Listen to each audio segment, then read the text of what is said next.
Mais um Tudo Fruta Havaiano no ar. O episódio de hoje é muito especial.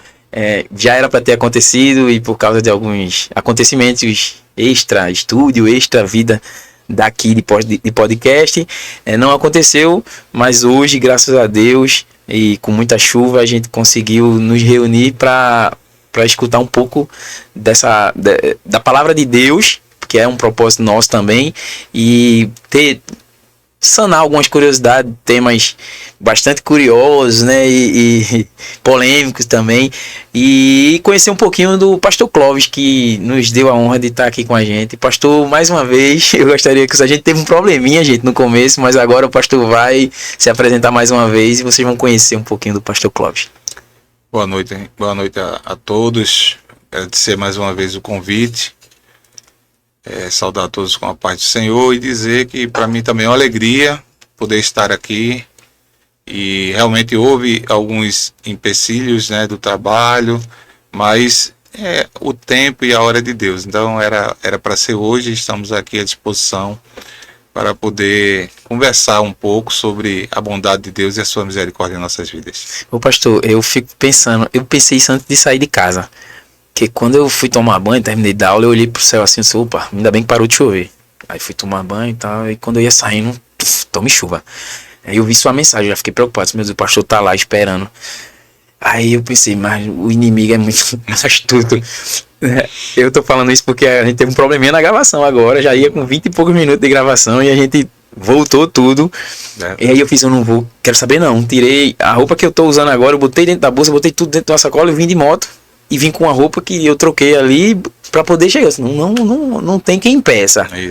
Outro episódio não aconteceu, a gente já tava tudo marcado. Eu acho que marcado pra 8h30 da noite, não foi, pastor? 7 horas por aí, ele me mandou máscara, que a gente chama ele de máscara. Mandou uma mensagem que a filha dele tava com pneumonia no hospital mesmo. E ele tinha que socorrer ela e a gente não ia conseguir gravar 1 hora e pouca antes do episódio acontecer. E agora a gente consegue, chegamos aqui, começamos o episódio, dá um problema na gravação. Eu lembro de alguém dizendo que, olha, quando tudo... Esqueci o nome dele, agora eu sei quem é, mas não tô conseguindo lembrar o nome dele. Quando você tá numa fase da vida que muita coisa tá dando errado, para um pouquinho e pensa, opa, não é normal. Tem essas dificuldades quando a gente quer falar de Deus, né, pastor?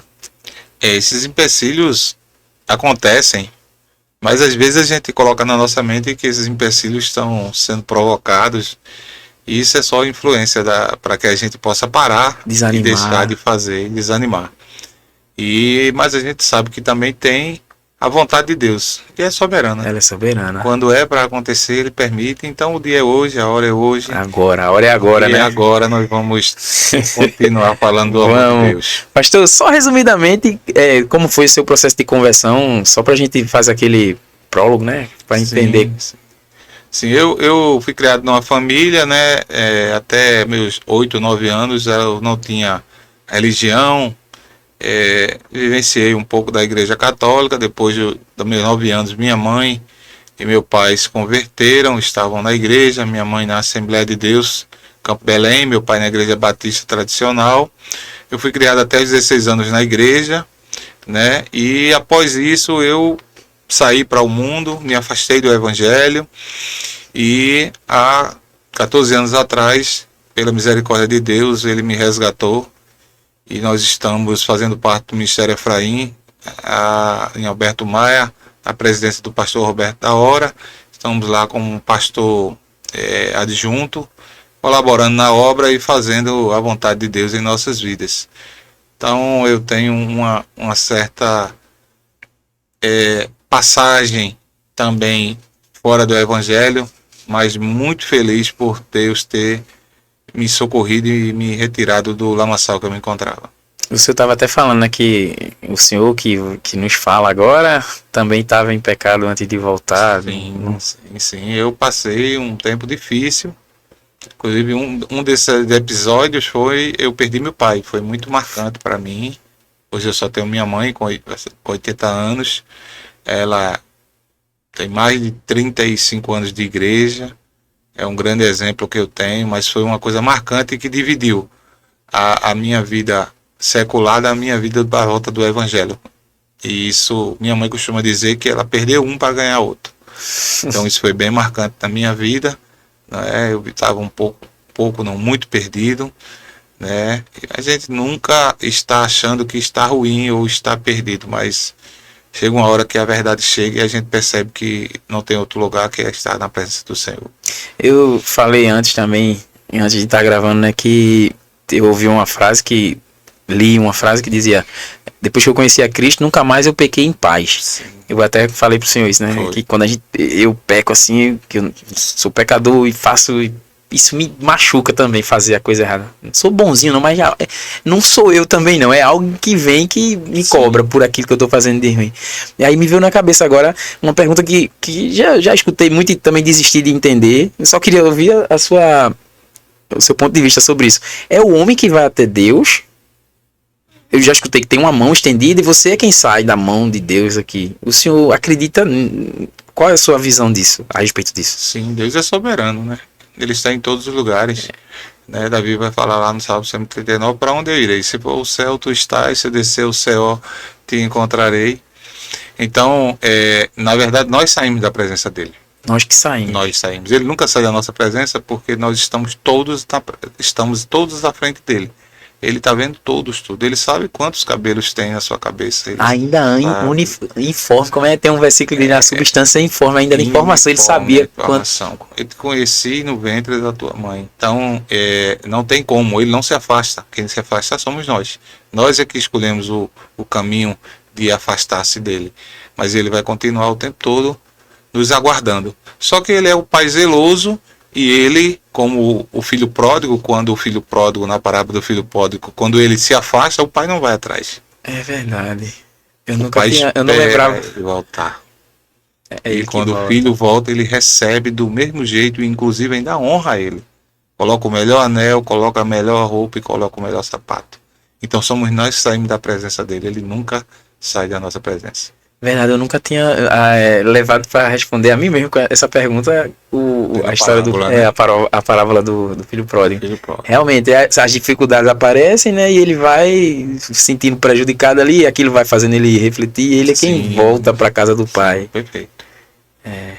Meu Deus, está tudo explicado. A gente não é? A Bíblia está lá toda explicada. Você tem que ler e pedir discernimento.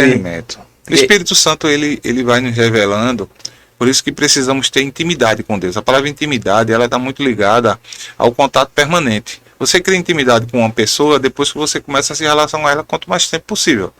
Então a relação com Deus, trazendo para o campo secular, é isso. Então se eu começar a conviver com você todo dia, conversar com você todo dia, eu começo a entender você melhor e você começa a me entender melhor. Nós vamos entender nossas diferenças e nós vamos viver. No caso de Deus, a intimidade ela é mais profunda, porque ela vai lhe trazer sabedoria, ela vai lhe trazer arcabouço, força, direção na sua vida, porque Deus ele não só trata com amor, ele mostra esse amor na prática para você viver no seu dia a dia. Quando o senhor falou da soberania de Deus, que Deus está vendo tudo em todo lugar e ele é onipresente, né? Onisciente, onipotente. Infinito. Eu lhe pergunto, é possível, porque eu tive um entendimento certa vez ficou que a onipresença de Deus não é que Deus não é que Deus está em todo lugar, é que Deus pode, se ele quiser, estar em todo lugar. Será que tem, pastor, lugar que Deus se afasta? Com certeza ou sem certeza? Não, ele está em todos os lugares. Apesar de ser um ambiente... porque se a pessoa orar ali... Ele não se afasta de nós. Dentro de um presídio ali, o cara vai orar. Aquele ambiente não seria um ambiente que talvez você imaginasse a presença de Deus, Ele ia trabalhar num presídio? Porque tem lugar que a gente chega e é pesado. Tem ambiente que o senhor trabalha com rua. Ele é o Senhor, né? Ele é Deus. Então ele está à espera daqueles que o adoram em espírito e verdade. E aquelas almas é que precisam mais. Eu conheço história. Essa semana eu tive um amigo meu, missionário, que ele disse que passou na frente de um prostíbulo e uma pessoa disse: olha, pastor, entre aqui para orar. Tem uma pessoa que está precisando de oração. Quando ele chegou lá, tem uma senhora lá que estava numa situação bem complicada. Ele orou por ela Ele, inclusive, estava fazendo o evangelismo com jovens, deixou os jovens fora com outra pessoa. Ele entrou, orou por essa pessoa, e após ele orar, essa pessoa dobrou o joelho e acertou a voltar a Jesus naquele local, dentro do prostíbulo. Então, não tem lugar, não tem hora e não tem momento que Deus não possa estar para salvar, para libertar e para curar. Essa é a verdade. Ele não se ausenta, nós é que nos ausentamos. Eu tô errado, provavelmente eu tô errado. Eu não sei. Na crucificação, quando Jesus chora ali, aquela dor que ele sente, é a dor do afastamento de Deus, é? A gente vai lembrar a gente costuma falar na teologia que ali Jesus era 100% Deus e 100% homem.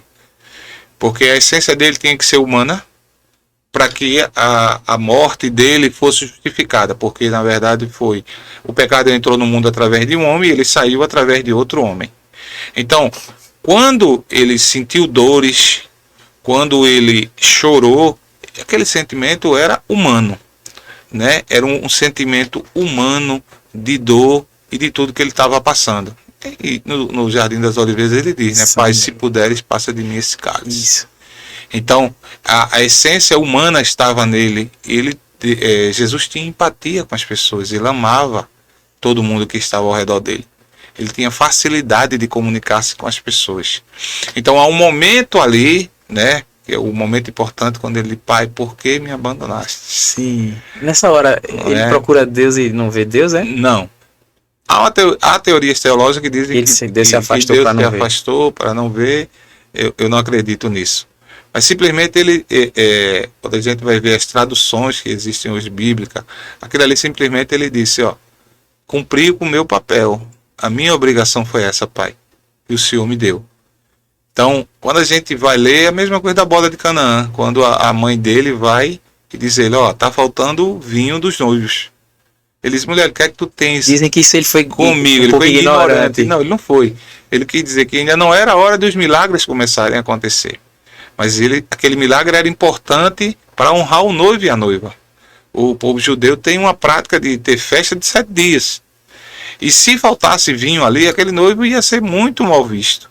Ia ser muito maltratado. Então aquela obra ali era como ele disse. Tanto é que, se você olhar, logo Maria diz assim, fazes do que ele mandar. E logo depois ele manda encher as talhas de água, que era o local onde guardava-se os vinhos. Então, às vezes a tradução da Bíblia leva a esse entendimento. Eu entendo que quando ele fala isso, esse fala de desamparo, a sofrimento que estava tendo como homem e o que estava por vir, que era a ressurreição da morte, para poder nós termos direito à salvação. E aí também a gente vê que se Jesus passou por isso, né, justifica, porque eu estava conversando com alguém esse dia sobre isso, e quando a gente vê tudo que Jesus sofreu ali na cruz, e a gente às vezes diz que é injusto o que a gente está passando, é constrangedor você analisar o amor de Cristo por nós, se sacrificando na cruz, e achar que é injusto às vezes coisas que acontecem com a gente no dia a dia. João 3,16 vai dizer que Deus amou o mundo de tal maneira que deu seu Filho unigênito para que todo aquele que nele crê não pereça, mas tenha a vida eterna. Se tem um amor maior do que esse, eu acho não existe. Constrange. Ele é constrangedor, não é, meu irmão? Você fica pensando que... E a gente costuma usar na teologia uma palavra que ele esvaziou-se de si mesmo, ele saiu de sua glória, habitou como nós, conviveu com todas as dores e sofrimentos. Jesus não teve vida fácil. E ele não pecou em nenhum momento. E os 3 anos e meio dele de ministério, né, é um ministério próspero de cura, de milagre, de salvação. Só que as pessoas não observam isso e muitas pessoas criticavam. Mas a gente não pode esquecer que quem julgou Jesus foram os homens. E o julgamento do homem é sempre um julgamento ruim. Quando nós julgamos mal. A palavra diz que a justiça é de Deus. Ele é quem julga, ele é o justo juiz. Então, a morte dele em cruz, tudo já estava predito e ele fez tudo como tinha que ser feito e cumpriu a obrigação dele. Por isso, o Senhor permitiu a ele ser o Rei dos Reis, Senhor dos Senhores, o sumo sacerdote eterno. Essa é a grande marca da nossa salvação. A graça que é um favor imerecido, Nós não merecemos. não merecemos. O Senhor fala isso. Deus diz, olha, eu olhei do céu e não vi um justo sequer. Aí a gente vai voltar para o que era praticado no Antigo Testamento. No Antigo Testamento, no tabernáculo, como era que o pecado do homem ele era perdoado. O homem iria para o sumo sacerdote e levava uma ovelha de 1 ano, sem mancha, sem mácula, que era sacrificada e aquele sangue espargido. Era o sangue que era espargido no pré-expiatório. E aquilo já apontava para a morte do Cordeiro. João disse, eis o Cordeiro de Deus que tira o pecado do mundo. Então tudo que era praticado no Antigo Testamento apontava para Jesus e apontava por sacrifício dele. Isaías vai dizer também, ele levou as nossas dores, porque ele sofreu, foi espancado. Então tudo isso foi por amor a nós. E não há amor maior do que esse. Não. E pronto, aí chega no... Como não falta pergunta. Meio que sobrou pra gente, foi porque a princípio seria pro judeus, né? Ele veio pro povo escolhido, não é isso? Como essa? Ele não veio pra mim, foi pela rejeição dos judeus, os judeus rejeitaram a ele e aí se estendeu a gente, ou não? Na verdade, a graça ela é universal. Ela veio para todos. Porque quando lá em Gênesis 12 o Senhor fala com Abraão, ele disse, aumentarei tua geração, serão incontáveis como a areia do mar.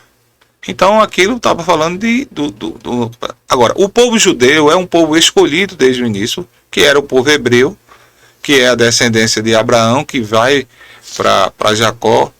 E esse povo, ele passa a ser o povo judeu, depois quando chega na prometida.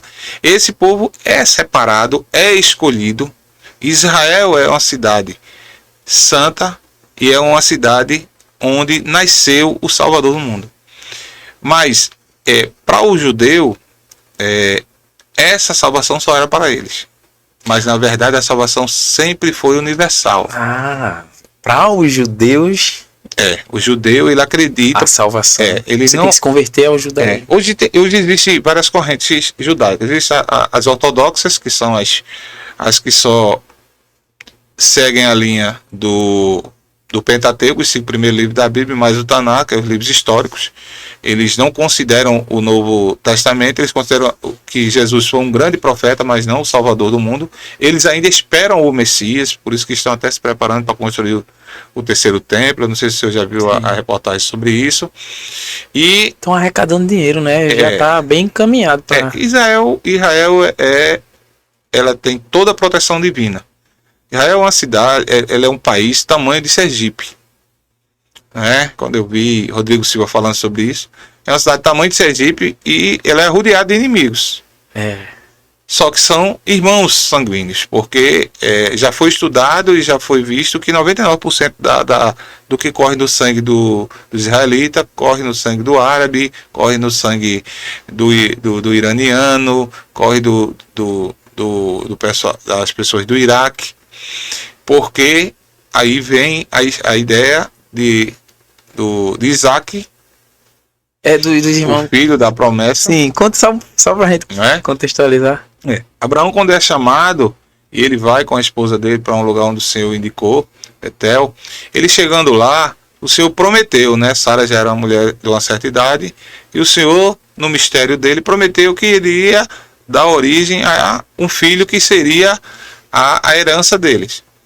E seria um grande homem, um grande líder, e daria a linhagem dele. A própria mãe, ela ri, e o anjo do Senhor veio e diz, olha, mulher, por que está rindo? Mas existia um costume naquela época, que quando a esposa não poderia engravidar, uma escrava escolhida pela esposa, com a permissão dela, ele poderia, o homem poderia fecundar com ela. E nesse caso foi Agar que nasce Ismael. De Ismael, chega um momento que Isaac nasce também, e começa uma certa contenda entre as mães. Acho que mais parte da que teve o filho, a mulher de Abraão, né? Ela começa a querer, que ela não esperava que viesse isso, pela idade dela, ela né? cobra de Abraão, né? Ela diz, começa a Abraão, despreze mais o outro, né? Esse é o filho da promessa, né? Paulo faz até essa analogia também, quando ele está falando, ele fala muita analogia do filho da escrava e do filho da promessa. E a mulher de Abraão, Sara, diz, olha, despeça essa mulher, eu não quero ela com esse filho aqui, porque meu filho é que vai reinar. E Abraão consulta a Deus e Deus disse, despeça ela. O Senhor também orienta a Agar e pedir perdão a Sara. Agar volta e pede perdão, mas o Senhor manda ela. E Ismael dá origem aos árabes, o povo guerreiro, flecheiro que vive no mar, que vive no deserto. Então aí começa a primeira separação. Mas existem outras separações, no caso de Esaú, que casa também com as amonitas, que eram filhas de Ló. Então há toda uma mistura de povos que gera toda essa discussão. Então o que acontece? No princípio, a ideia é que Jerusalém é o centro religioso do mundo, onde ali existe o islamismo, existe o cristianismo e existe o judaísmo, que são as bases da religiosidade daquela região. Israel, a partir de 48, se torna uma nação. Ela não era reconhecida como nação. E, a partir daí, Israel hoje ele tem a maior quantidade de prêmio Nobel de ciência. Israel hoje tem 60% do território dele deserto seco, mas eles conseguem produzir exportar, né? É a segunda uva mais importante do mundo, depois da italiana. Então, você tem um país, tamanho de Sergipe, e você tem uma tecnologia de defesa, de ataques, você é rodeado pelos inimigos, e você não é derrotado, amigo. Se não for Deus na vida dessas pessoas, não é ninguém.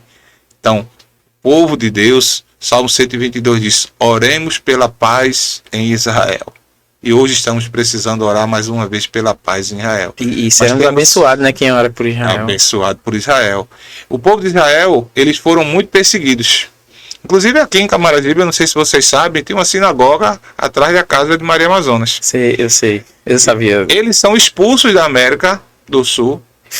Eles fundam Nova York. A primeira cidade pensada no mundo foi Nova York.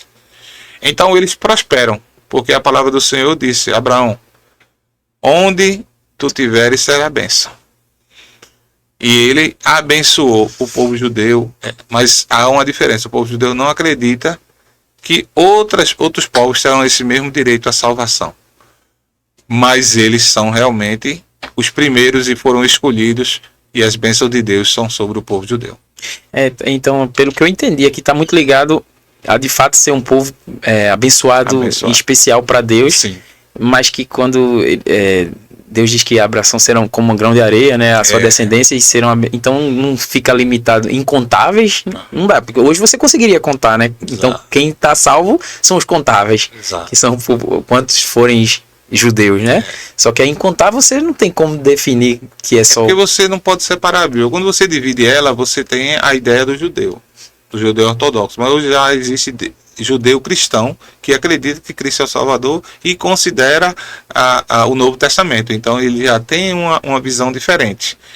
Eu acredito sim que por conta dele, e aí eu vou falar uma coisa talvez muito polêmica, talvez os judeus não gostem, porque eu acredito na volta do Senhor em glória, e essa volta é justamente para mostrar que ele é o rei e vai proteger aquela nação, porque ele disse, todo joelho se dobrará a mim. Foi-me dado todo o poder sobre o céu, na terra e abaixo da terra. Então, quem não confessar vai ter que confessar o Senhor. Judeu, árabe, pernambucano, camaragibense, todos vão ter que confessar ele naquele dia. Meu Deus.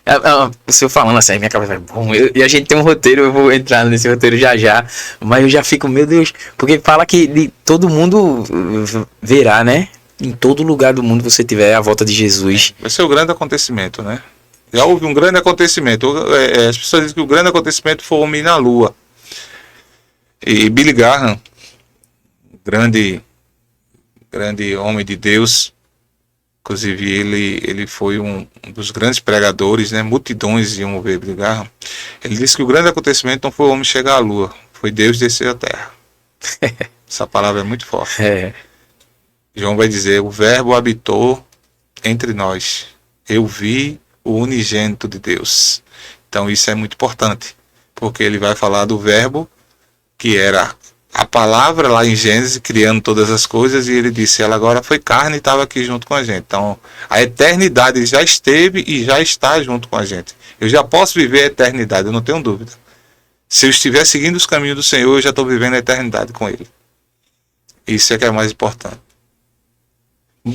Bora lá, pastor. Deixa eu começar aqui no roteiro, senão a gente não... Eu separei um roteiro pra fazer umas perguntas aqui direcionadas, né? Pra gente ter... Sim. São coisas curiosas, assim, que a maioria de quem tá assistindo em casa, com certeza, já deve ter tido essa curiosidade. Deixa eu vir pra primeira aqui. Primeira.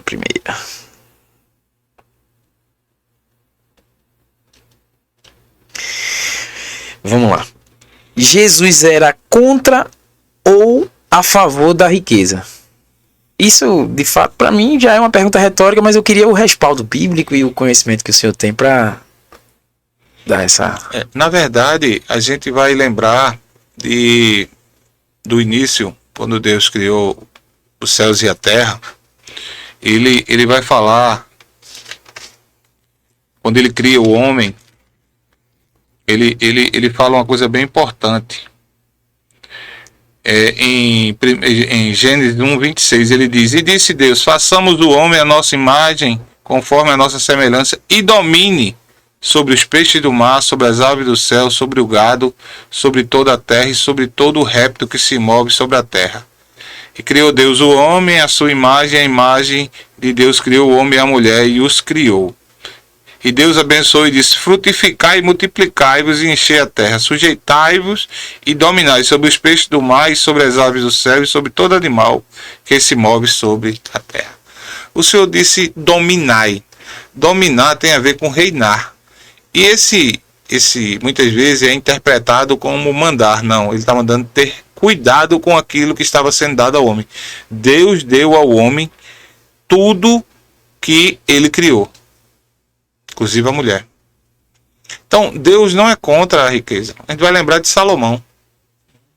Quando Salomão vai conversar com Davi, sente a vontade de construir o templo, o Senhor diz: não, tua mão teve muito sangue, Davi. Tu não vai construir o templo, não. Davi prepara material e tudo. Teu filho vai construir o templo, Salomão. Salomão pede a Deus sabedoria. O Senhor diz: diz o que tu queres, ele sabedoria. Salomão foi o homem mais rico que já existiu, porque através da sabedoria ele conseguiu muitas coisas. A palavra de Deus, ele vai falar em Mateus 6, ele vai dizer que nem os lírios são como a roupa que Salomão usava. Dizem que Salomão usava, os historiadores vão dizer que ele usava roupa de linho fino, que era deslumbrante. O primeiro templo que ele constrói é uma maravilha absurda. Então Salomão, mas ele, quando escreve no livro de Eclesiastes, no final ele diz assim: tudo isso é vaidade. Porque na verdade a promessa, irmão, não está nas coisas materiais. A promessa está na eternidade com Deus. A palavra de Deus vai dizer em Mateus: não junte tesouros na terra, onde o ferrugem, né, e consome. Por que isso? Porque a gente muitas vezes se apega tanto à questão material que a gente deixa de olhar as necessidades que existem realmente em nossas vidas. O que é mais importante? A gente não pode esquecer, irmão, que passamos agora há pouco, há 3 anos atrás, um processo de Covid, onde o dinheiro não contava, onde nós ficamos presos dentro das nossas casas, onde muitas vezes nós podemos nem cultuar, nem na igreja podia, a igreja teve que ser fechada. Milhões de pessoas morreram no mundo. E é a riqueza. Eu não sei, uma filha de um dono de um hospital falou: meu pai tinha todas as condições, tinha todos os hospitais, ele só não tinha a grande riqueza que ele precisava, que era o ar para respirar. Então, quando a gente pensa nisso e coloca em cima do que Jesus falou, Deus não é contra. A prosperidade faz parte da vida de quem busca. Agora, qual é a diferença? É quando eu valorizo mais essa prosperidade. Salmo 73, Asaf vai dizer assim: quase que eu me deixei levar pela vida do ímpio, porque eu vi ele de forma diferente. E o ímpio, quando ele fala, é uma pessoa que não estava ligada a Deus. A palavra ímpio, quando se usa, é uma palavra da pessoa que não tem respeito, não cuida, não olha para Deus e faz tudo de toda forma. Então ele diz: quase que eu me deixei levar por isso, mas quando eu vou à casa do Senhor e ele me revelou que o ímpio vai resvalar seu pé em algum momento da sua vida e vai se perder. Então, o fruto do que Deus promete nas nossas vidas é vida eterna. Essa é a grande riqueza. Agora, dizer que Deus é contra você ter um carro, dizer que você tem uma casa boa, dizer que sua família vai estudar, sua filha vai estudar, eu acho isso aí uma falta de entendimento das pessoas. Eu trabalho para que eu tenha o melhor para o meu lar, para a minha casa. O mérito, né? E qual é o problema também, irmão, às vezes? Às vezes é o seguinte: Deus, às vezes, ele só dá, eu acredito, o cobertor, às vezes, para cobrir a cabeça ou o pé. Porque quando cobre o pé e a cabeça, a gente, às vezes, deixa ele um pouco de lado. Eu acredito nisso. Eu digo isso porque ele já falou isso para mim. Então, muitas vezes, quando está tudo bem, a gente esquece até que existe Deus. Não é? A gente esquece que existe Ele. E Ele não se esquece da gente. Mas Ele aguarda. Estou à porta e bato. Se abrires, entrarei e serei contigo em tua casa. Ele está dizendo: permite que eu faça a mudança, permite que eu... Então eu conheço grandes homens de Deus que são homens muito bem estruturados financeiramente, que têm sua vida boa, que não deixa de servir, fazer a vontade de Deus. Mas a riqueza que Deus nos promete é a vida eterna, é a salvação. Não é aqui. Ele disse: olha, quem quiser vir após mim, carregue sua cruz. Ele disse: vocês vão ter trabalho. Ele disse: olha, no mundo tereis tribulações. Ele não enganou, não nos deixou enganar. Então, qual é o problema da riqueza? É como ela é adquirida. Sim. Então, muitas pessoas passam pelo que se chama de ganância e muitas vezes se perdem pelo caminho. Mas Deus é o Deus da prosperidade. Ele é dono do ouro e da prata. Mas a medida que Ele dá é de acordo, eu entendo, com que nós devemos e corremos atrás. Ele disse a Adão: Adão, dê nome a todos os animais. As pessoas pensam que Adão, no Jardim do Éden, ficava numa rede, deitado o dia todo. Não. Deus botou ele para trabalhar. Adão, vá lá. Vá lá, dê nome aos animais. Ele teve que andar, pelo menos, para chegar nos animais. A ideia de Deus descia toda a tarde para conversar com Abraão, com Adão no Jardim do Éden. Toda a tarde ele estava com ele. Então, o que acontece às vezes, irmão, que a gente vê, eu já vi algumas pessoas dizer: não, Deus está trabalhando na minha vida, mas você não está dando o seu passo. Mas Ele não é contra. E Ele permite, como permitiu a Abraão, como Jacó foi um homem muito bem sucedido, como Davi foi muito bem sucedido. Então, vários homens de Deus. José foi governador do Egito. Daniel foi governador na Babilônia. Então, se Deus não fosse a favor eles nunca teriam tido esses governos ou essa posição. Então Deus não é contra a condição financeira.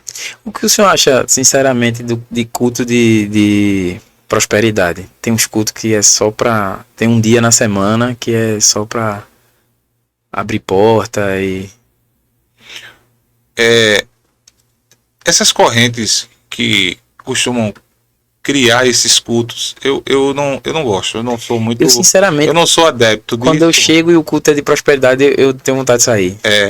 Porque assim, na verdade, eu não posso entender que eu vou cobrar de Deus o que Ele tem que me pagar. Primeiro, Ele não me deve nada.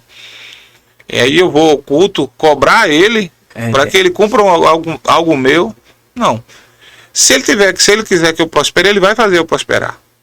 De acordo com o José foi perseguido, jogado dentro de um calabouço, pensaram em matar, venderam ele, mas a palavra de Deus diz que onde ele chegava era próspero. Foi na casa de Potifar, prosperou, colocaram ele na prisão, prosperou, até ele chegar a ser governador. Então, eu acredito que quando a gente entrega a nossa vida na mão do Senhor, Ele vai dar a melhor direção. Agora, hoje existe muita cultos para agradar o irmão. Hoje, eu acredito que a maioria dos cultos é para entreter o irmão. É culto emocional. Não é um culto que tem... Eu não gosto porque você começa a criar nomes, dar nomes a alguns cultos. Parece pequenos produtos dentro da igreja. Você tem um produto da terça que comércio. É isso. Isso é um comércio. Separa os públicos para aqueles produtos específicos. Que eu acho que seria interessante ter um trabalho que não fosse culto, que fosse um trabalho de aconselhamento, uma palestra para os irmãos sobre orientação financeira, alimentar. Tem muito irmão pecando por comer demais. O irmão para de beber e começa a descontar na comida, eu acho, sei lá, e também gula é pecado, né? Eu não tô frequentando igreja e tal, mas tinha um ditado que dizia, crente não bebe, mas come, que é uma bênção. Né? Isso é verdade. Tá descuidando do corpo, tá cuidando da sua saúde. Não é bom. E isso, a igreja como entretenimento, ele é um perigo, né? Porque quando você começa a querer acrescentar, a palavra de Deus disse que a palavra de Deus é pelo ouvir a palavra de Deus. A palavra é suficiente, irmão. Tudo que vem antes da palavra, e é isso que me incomoda, é que muitas vezes a gente tem 1h30 de louvor e 20 minutos de pregação. Isso eu não acho interessante. Não que eu seja contra o louvor. O louvor, ele é uma preparação para o que está por vir. É uma forma também de louvar a Deus. Mas eu acho que a palavra é quem realmente convence o homem da justiça, do juízo e do pecado. E foi através da palavra ao longo do tempo que não se precisou acrescentar nada em culto, não é? Que hoje chegamos aqui no Evangelho de Deus. Mas o que acontece é que com a mudança dos tempos, a época, as pessoas começam a oferecer mercadorias, além disso, promessas que pessoas às vezes se deixam levar por isso. Eu vejo pessoas endividadas, pessoas com dificuldade financeira em algumas situações de algumas igrejas, principalmente que trata esse assunto da prosperidade. Eu sou contra, não sou a favor, mas infelizmente o homem ele cria os modelos para, de uma forma ou de outra, ganhar vantagem com isso. Isso parece que atrai mais o público, né? E eles terminam se importando um pouco. Só faz porque tem um público que vai buscar, né? O povo tem esse apelo à prosperidade. Tem que trabalhar, irmão. Tem que se esforçar, né? Esforça-te, né? Esforça tem bom ânimo, né?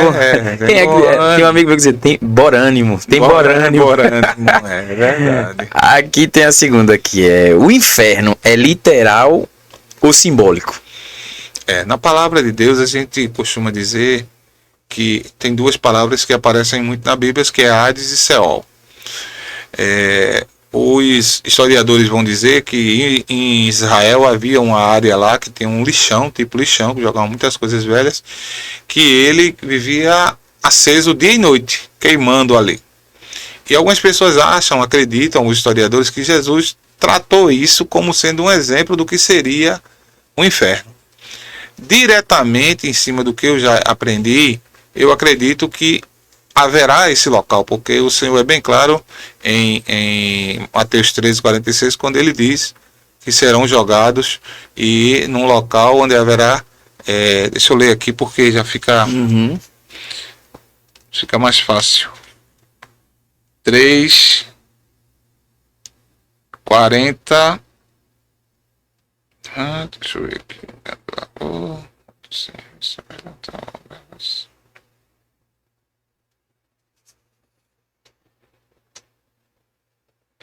13:48. E estando cheios, os pecadores a puxam para a praia, então assentando-se apanham para os cestos os bons e os ruins, porém não são fora. Assim será a consumação dos séculos.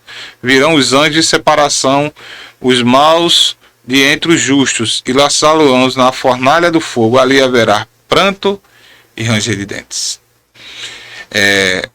Lucas 16:16, a parábola do rico e Lázaro. Sim, eu tava com isso aqui, ele faz uma visita, eu ia lhe perguntar, mas já tá. Não é? Ela vai falar disso, que Lázaro era ele fala de Lázaro e um rico, ele não cita quem é o rico, veja bem como é importante. Então dá a entender que Lázaro era o foco principal da palavra. Então ele diz, e a gente vai lembrar que depois da morte vem o juízo. Então as pessoas perguntam, para onde a gente vai? Algumas pessoas citam o seio de Abraão, mas a gente usa o termo teologicamente chamado local intermediário.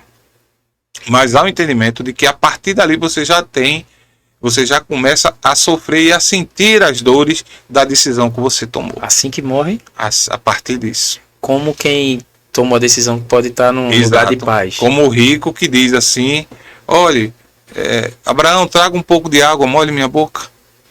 E ele disse, manda Lázaro trazer e molhar minha boca. Eu disse, não, há um abismo entre vocês aqui. Lázaro está usufruindo do que ele fez. E você está usufruindo.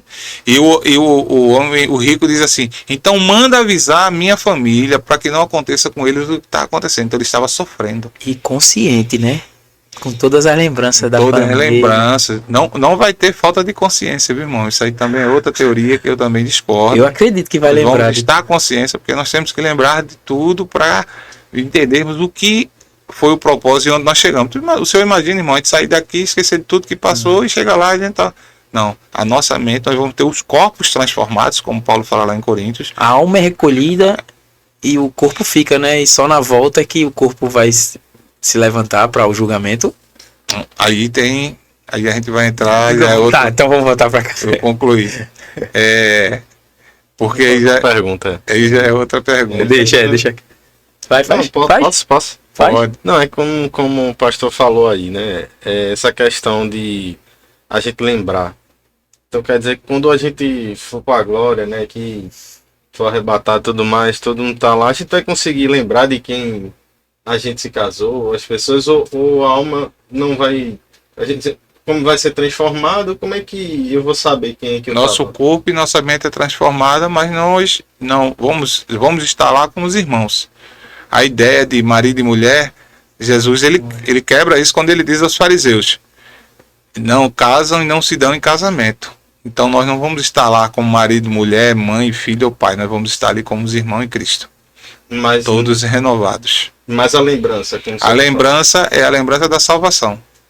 E quando você foi salvo por Deus e você teve a oportunidade de estar na eternidade com Ele. Mas lá a gente vai conhecer minha mãe, ou não? Esse sentimento aí que A gente não vai ter saudade dessas coisas. Esse sentimento humano. Humano, Nós, lá não tem dor. Nós temos que entender, se não vai ter dor, sofrimento, não vamos lembrar de vou ter dores que passaram. saudade, coisa... Vão ser coisas diferentes, a vida lá é diferente. Um irmão um dia perguntou para mim, como é que vai ser a alimentação? Eu disse, irmã, não se preocupe não, porque a alimentação vai estar lá perante nós, e nós vamos estar lá adorando 24 horas por dia. Fala que come muito, né? Tá vendo? Mas o cristão come muito mesmo, isso é uma verdade. Então eu acredito que sim. Que é literal. É literal e existe e tem sofrimento a partir, depois da morte segue-se o juízo. A decisão é nossa. Mas esse inferno é eterno mesmo. Não tem... Esse reinado eu sei que é outra pauta, que é muito boa, escatologia, mas esse reinado de 1000 anos, depois tem alguma repescagem, acabou, é eterno. A tese ela é bem objetiva na Bíblia. É eterno. Quando diz, depois da morte segue o juízo é decisão. Então aquilo não deixa de existir mais, você vai passar a ser. E aí, eu me lembro que você até colocou na pergunta aí, será que Deus não é rigoroso demais? Sim. Não, porque será que não é justo? Justo ele é, porque ele permitiu que todos nós fôssemos evangelizados e conhecêssemos a palavra. Ele não vai vir antes de todos serem evangelizados e conhecerem a palavra, mas ele vai vir agora como justo juiz. Ele foi julgado, mas ele agora vem para julgar. Então, é a ideia de decisão. Quem tomou a decisão é que vai ter que arcar com suas consequências. Então, eu acredito que ele é realmente literal. Agora, se você me perguntar onde e como, eu não posso lhe dizer, mas eu acredito que está entre os mistérios de Deus. Há uma discussão embaixo da terra, porque tem, acho que vocês conhecem, o Inferno de Dante. Sim, o livro do Inferno. O livro do Inferno de Dante, que também é usado, que tem lá o tem purgatório. Etapas, mas aquilo não tem nada a ver com o cristianismo, nem com o evangelho, não.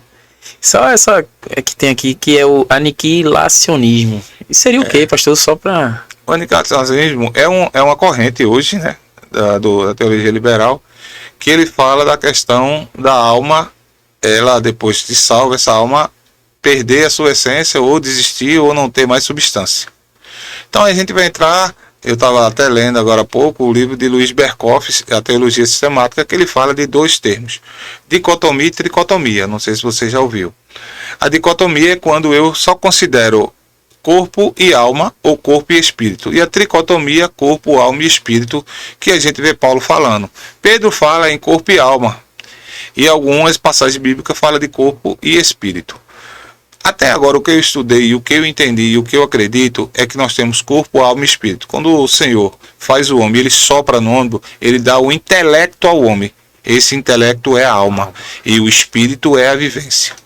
Quando o homem morre, a matéria fica e o corpo e o espírito, que é a intelectualidade, que é aquilo que o irmão acabou de perguntar, se nós vamos lembrar, é a nossa essência de viver. Você tem uma maneira de ser, de pensar, eu tenho a minha, ele tem a dele. São características que Deus também colocou nas nossas vidas. Então, essa discussão, é o nome até é o nome de aniquilismo, né? Aniquilacionismo. Aniquilacionismo. Ele diz que após a morte a alma cessa. E eu não acredito. Eu sou tricotomo, eu acredito que alma, corpo e espírito. Porque o corpo é transformado a partir disso, por isso que a pergunta que o senhor fez, ela vai passar lá em Tessalonicenses 4:13. Ele vai falar quando ressuscitar, primeiro serão ressuscitados que morreram e depois nós seremos encontraremos Jesus nas nuvens, que é a volta de Jesus em duas fases, como nós acreditamos nós pentecostais, quando ele vem buscar a sua igreja.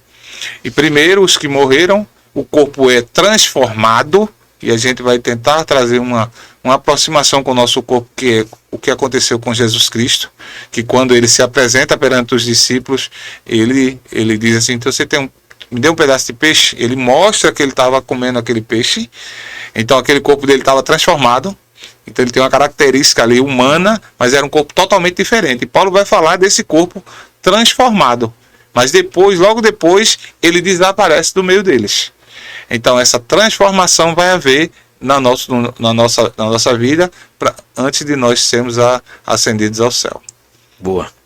Tem gente, a gente vê muito hoje, mais da corrente progressista, as pessoas que julgam correntes ideológicas que diz que o cristianismo, que Jesus, né,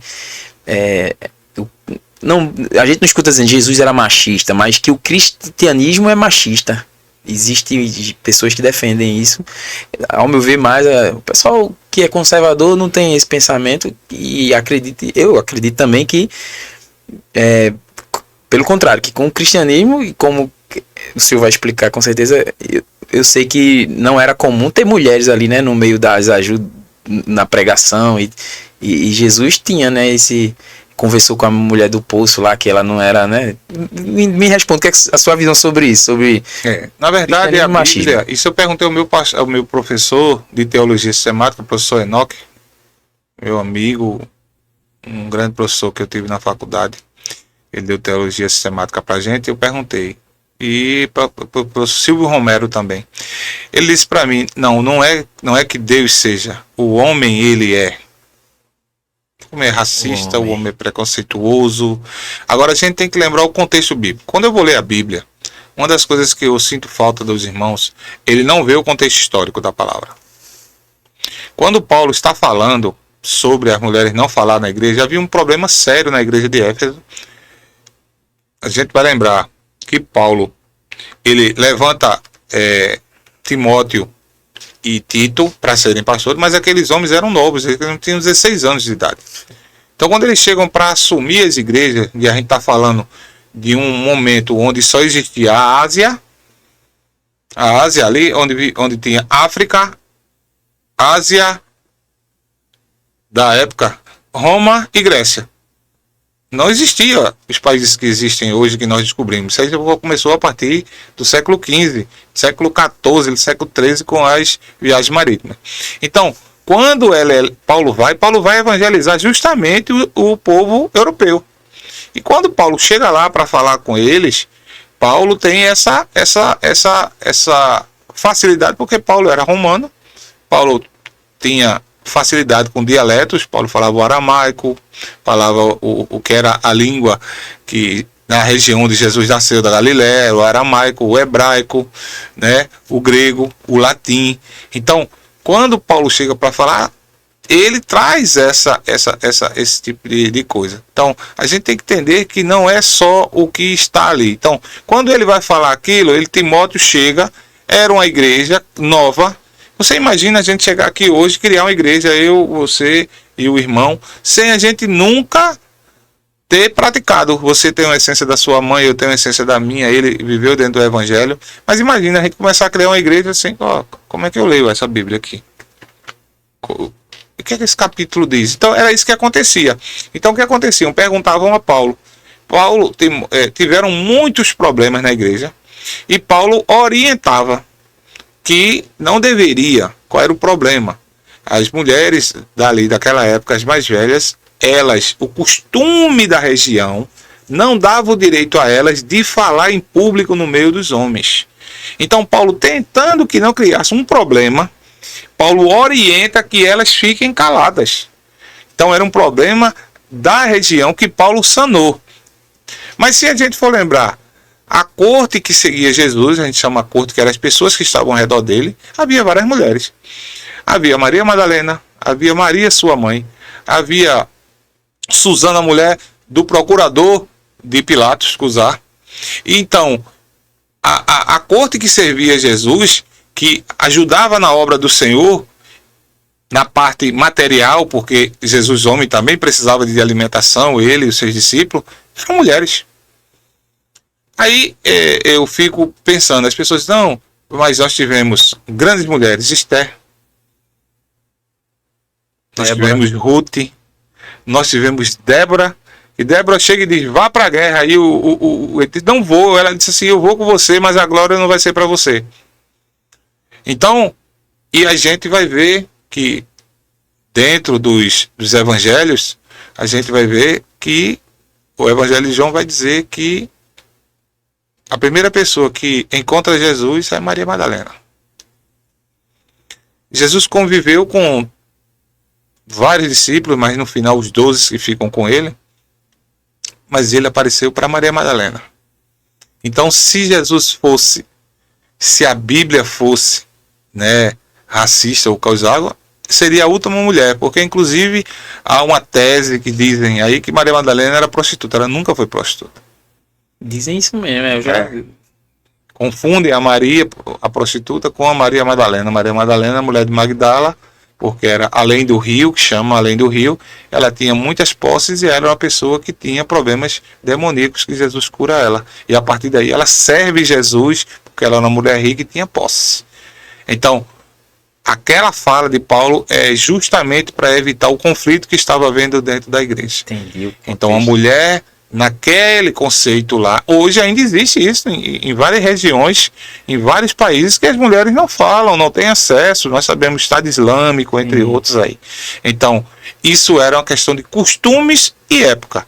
E a mulher, ela tem sim o direito de falar, de trazer a palavra.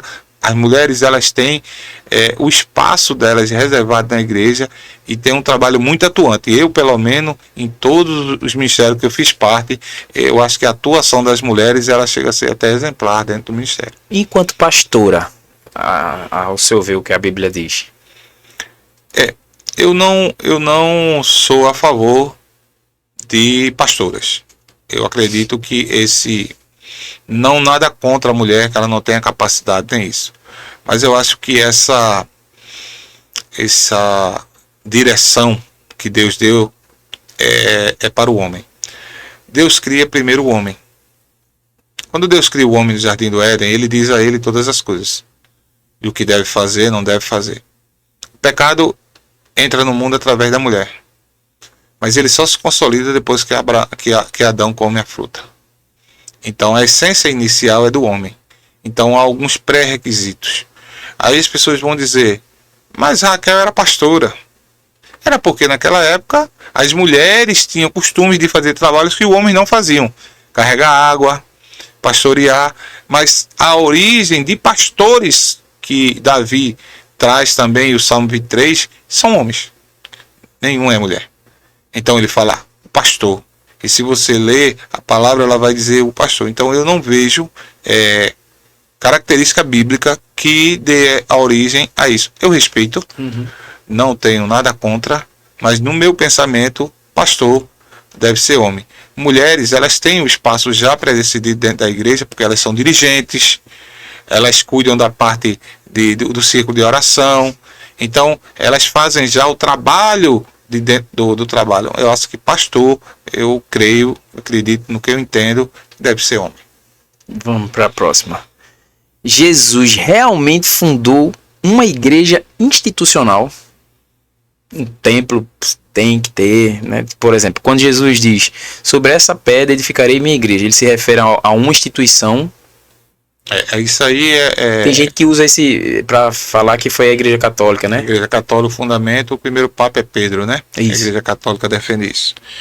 Na verdade, o fundamento que ele está falando de pedra é fundamento de alicerce, estrutura, não de prédio, mas ele está falando o meu alicerce.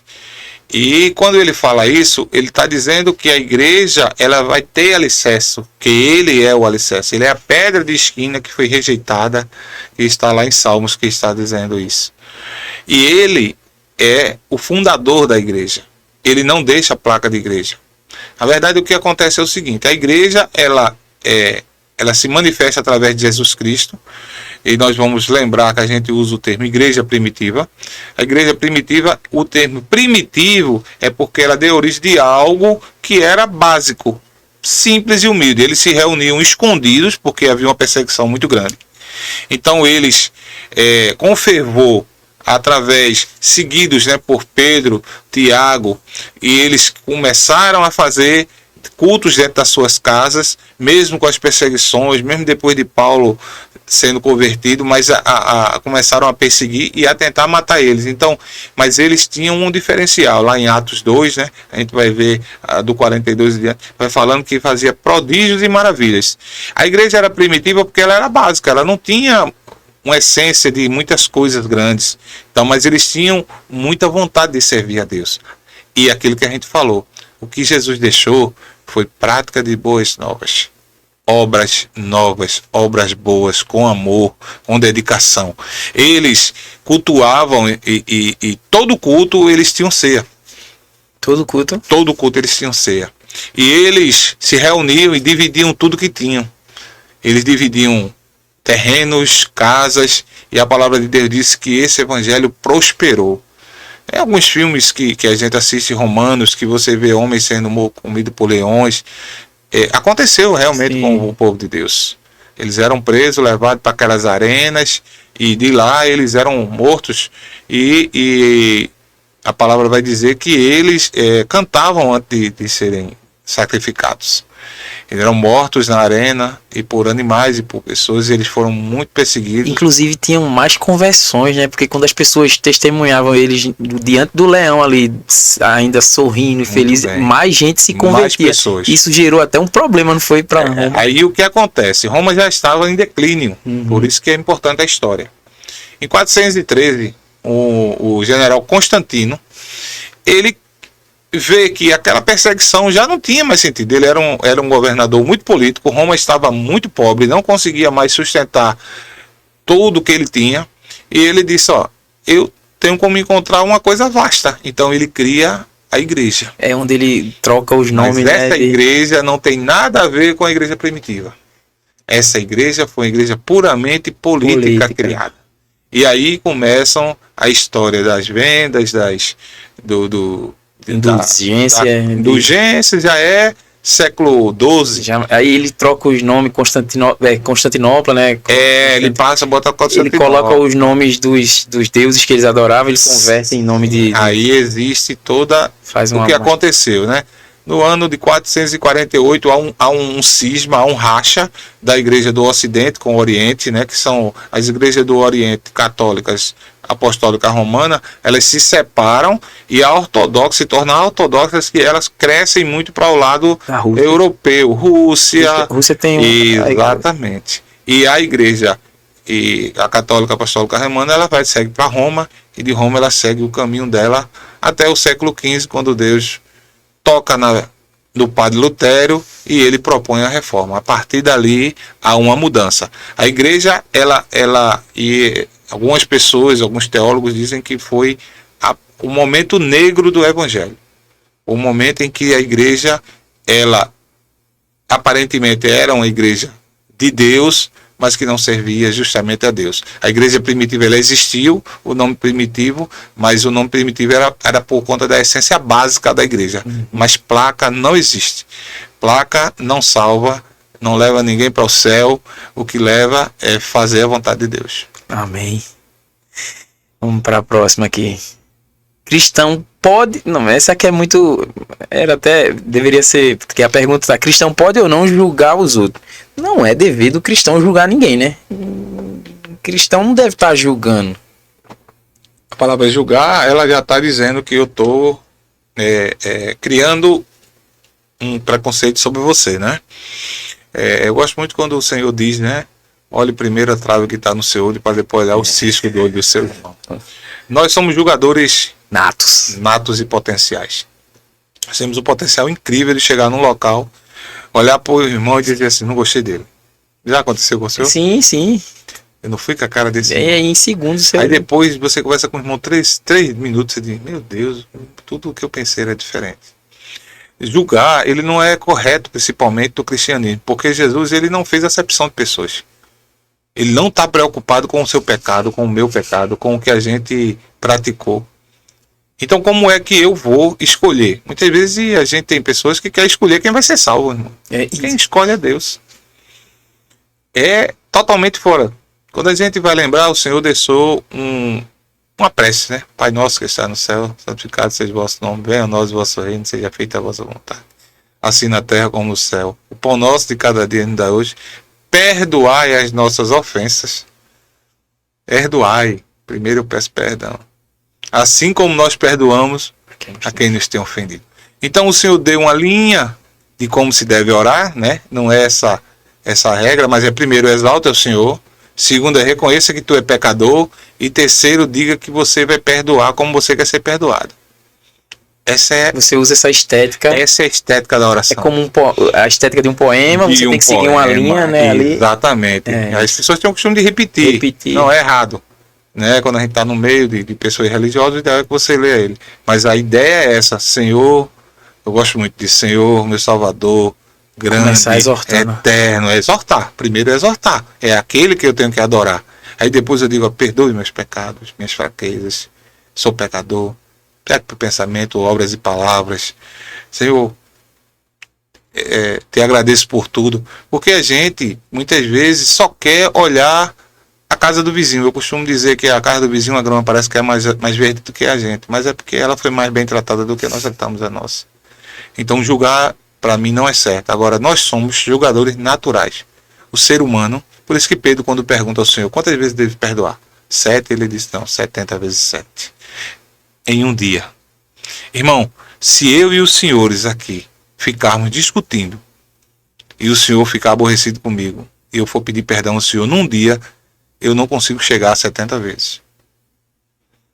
Então o Senhor disse: é incontável o perdão. Então, se ele nos perdoou por tudo que nós fizemos, quem somos nós para estar julgamos? Mas nós somos, isso é da natureza humana. Por isso que nós temos que lutar contra esse eu nosso, para nos libertarmos disso e olharmos para a nossa vida. E o irmão, se ele estiver precisando, ajude o irmão a levantar, a sair do lugar que está. Alerte ele do que ele está passando. Mas julgar é muito fácil. Mas se a gente olhar para nós mesmos, aí a gente vai ver o quanto está errado nós julgarmos o nosso irmão. Muitas vezes se a gente analisar, a gente está julgando sem nem refletir sobre isso. Meio inconsciente. Você se pega julgando já, meu Deus. Só de ouvir, né? Você faz, meu Deus, e se fosse eu... Juízo de valor, como se diz. Eu uma vez discuti no bom sentido com um amigo meu, que se talvez, eu quis dizer a ele que se talvez a gente fosse da época da escravidão, filho de um dono de engenho, a gente também fizesse porque a gente estava sendo criado. E aí ele começou a já meio que me julgar como preconceituoso ou alguma coisa assim. Não, mas eu não seria. Eu tenho convicção de que eu não seria. Eu, sim, baseado em tudo que tu viveu aqui, mas se tu nasce, né, naquele contexto, talvez, eu não estou dizendo que também poderia ser, tu fosse um revolucionário ali naquele sentido, talvez, mas provavelmente tu seria um seguidor do teu pai lá, que era um senhor de engenho. E aí ele já me julgou preconceituoso. Mas não deixou de ser amigo, não. Acontece, ainda bem, né? Não, eu tenho amigo meu que a gente teve alguns problemas e eu digo a ele, nunca mais eu vi, mas eu dizia, não adianta não, você querer deixar de ser meu amigo, não. Eu não vou deixar não de ser seu amigo, não. Obras e fé, né? Salvação. É um assunto bem também interessante, né? O perdão, tudo é assunto muito que dava para falar por hora. Perdão, a dificuldade de perdoar, seria um assunto para muito tempo, né? E na Bíblia, quantas vezes Deus perdoou Israel, né? Exato. E abençoa, Israel se volta. Renovando a aliança. Né? Salvação, obras ou fé. A fé. E aí você vai ter muita gente que diz, eu não preciso ir para a igreja não, eu não preciso ser crente não, porque eu tenho Deus no meu coração, eu faço o bem, né pastor? Eu escutava muito isso e nunca mais até escutei isso, mas muita gente dizia isso. Hoje tem um grupo muito grande chamado Desigrejados. Desigrejados, né? E tem crescido muito. E às vezes por falta de comunhão, a gente começa a perder a essência do evangelho. Hoje tem facilidade na televisão, de podcast, de você assistir o culto, mas irmão, não é igual na igreja não, é diferente. A pessoa do lado ali é onde você abastece, é como se fosse, trazendo para a nossa vida secular, é o carro quando o tanque está baixando que a gente tem que parar e abastecer. Eu, esse período trabalhando, às vezes eu não consigo chegar na igreja nos dias e eu fico sentindo falta. Quando eu chego, eu saio abastecido. Então, estar fazendo parte da igreja e comunhão é importantíssimo para eu me manter bem na minha fé e intimidade com Deus. Em cima de obras, eu gosto muito eu ontem dei uma doutrina sobre a igreja de Éfeso, né? E aqui no versículo 2, capítulo 2, versículo 2 de Apocalipse, ele diz, eu conheço as tuas obras, o teu trabalho e a tua perseverança, e que não pode suportar os maus, que pusesse à prova os que dizem ser apóstolos e não são, e tu achasses mentirosos. Veja bem, ele diz, eu conheço tuas obras. Então, obra é algo que você construiu. Então, ele pode ser material ou imaterial. Eu posso construir uma obra voltada para o evangelho. Você aqui está construindo uma obra que é voltado para um debate sobre as dúvidas e a essência do que nós vivemos na presença do Senhor. E trabalho é o que eu executo. Para eu fazer a obra, eu trabalho. E ele diz, com paciência. O que ele está dizendo? Ele está dizendo, eu conheço que tu trabalha, que tu faz a obra, e tu tem ainda paciência para lidar com isso, mas tu não tolera os maus, ele não tolera as pessoas que não ajudam, que não estão junto com você. Você se resiste a isso. Quando o Senhor está falando isso, ele está falando de uma igreja. Éfeso era a maior igreja que existia na Ásia. E o Senhor está dizendo ali, eu conheço que vocês trabalham. E é interessante que no final ele vai dizer, mas eu tenho algo sobre isso. Vocês deixaram o primeiro amor. Então não adianta eu ter obra, trabalho. O que é obra na igreja? É obra, todo mundo diz, eu vou fazer a obra, irmão. Então eu vou lá, eu vou ao culto, eu faço parte de um departamento, eu estou fazendo a obra do Senhor. Eu vou pregar, eu faço a obra. E o trabalho? O trabalho é quando eu estou lá fazendo a diaconia da igreja, servindo água, abrindo uma porta, isso é o trabalho. E eu tenho paciência com isso, né? E tudo isso estava junto, mas faltava o quê? O amor. Então eles eram muito rigorosos, trabalhavam muito, mas não amavam. Paulo vai dizer, olha, se você não amar, pelo Coríntios 13, ele vai dizer, se você não amar é como for um sino que toca aí, badala para lá e para cá e não vai adiantar de nada. O amor tudo sofre, tudo suporta, tudo supera. Então, a essência disso está no amor. não adianta eu ser esforçado, trabalhador, mas eu não ter a essência justamente que é a essência de Deus, que é o amor por nós. Você é como consequência, né? Você ama, tá salvo e sua obra, ela vem como consequência. A ordem não pode ser Invertida. né? Isso. Exatamente.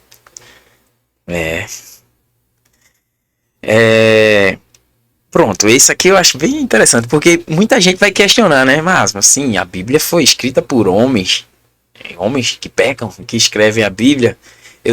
Eu arrumei logo uma frasezinha para eu nunca mais me preocupar com isso. Sim, mas Deus permitiu. E se foi Deus que permitiu, irmão, o homem safado lá que, vamos, entre aspas, que era corrupto, pecador, mas ele escreveu o que Deus queria. Problema é do cara lá depois, mas ele só foi usado para escrever. Se foi esse Ele homem foi que você tá inspirado, né? Nós usamos o termo Eu inspiração. tô usando do exagero, né?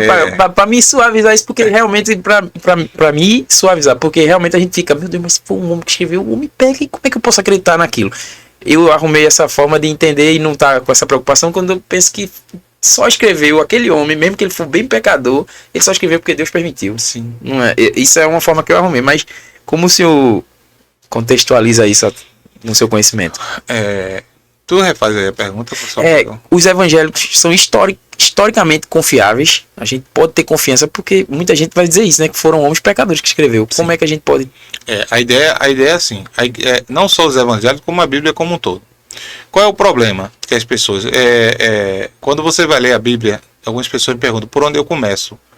Começo por Gênesis? Não, eu digo, você, novo convertido, comece pelos evangelhos. Porque o evangelho ele vai falar tanto do Antigo Testamento, porque as pessoas acham que é dois livros colados. Não, a Bíblia é uma enciclopédia de livros e eles são linkados, estão totalmente ligados. Existem mais 5 milhões de comparações entre o Novo e o Antigo. 5 milhões. Então é muita informação que existe para que as pessoas entendam que esse cruzamento de informações levou a ter uma unidade aqui. Só que o livro ele foi dividido, né? A primeira Bíblia é chamada Septuaginta, quando ela foi traduzida do hebraico para o grego koiné, foram 70 homens muito sábios que fizeram a tradução, e essa tradução ela tem variantes de algumas palavras, mas hoje nós que estudamos, e aí a gente sempre tem um dicionário hebraico, um dicionário grego, que nos ajuda a tirar as dúvidas. E existem vários tipos de Bíblia que são escritas. Qual é a maior verdade? A Bíblia é o livro mais vendido do mundo, é um livro que nunca... pessoas estudam diariamente para desacreditar, nunca conseguiram desacreditar, e hoje a própria ciência, né? Nós vemos Rodrigo Silva mostrar várias vezes, provam que tudo que aconteceu estava lá. E continua encontrando novas evidências de tudo que aconteceu. Agora há pouco encontraram no Mar Vermelho lanças, carroças do tempo de Faraó. Então, a Bíblia, ela não tem erro, ela é inerrante, infalível e não tem erro. Então, o que acontece nos evangelhos? Porque as pessoas acham que não é confiável. Porque você vai ver no evangelho, você vai ver em Lucas dizendo que o Senhor entrou em Jericó e encontrou o cego. Então você vai encontrar em Mateus dizendo que ele estava saindo de Jericó e encontrou 2 cegos. Não é isso? Isso aí é o olhar. É como se nós 3 estivéssemos lá e cada um visse de forma diferente. Quando a gente vai falar sobre isso, chama evangélicos sinóticos. O que é um evangélico sinótico? É o meu olhar. Os estudiosos vão dizer que o primeiro livro escrito é o de Marcos, e ele dá origem a todos os outros livros.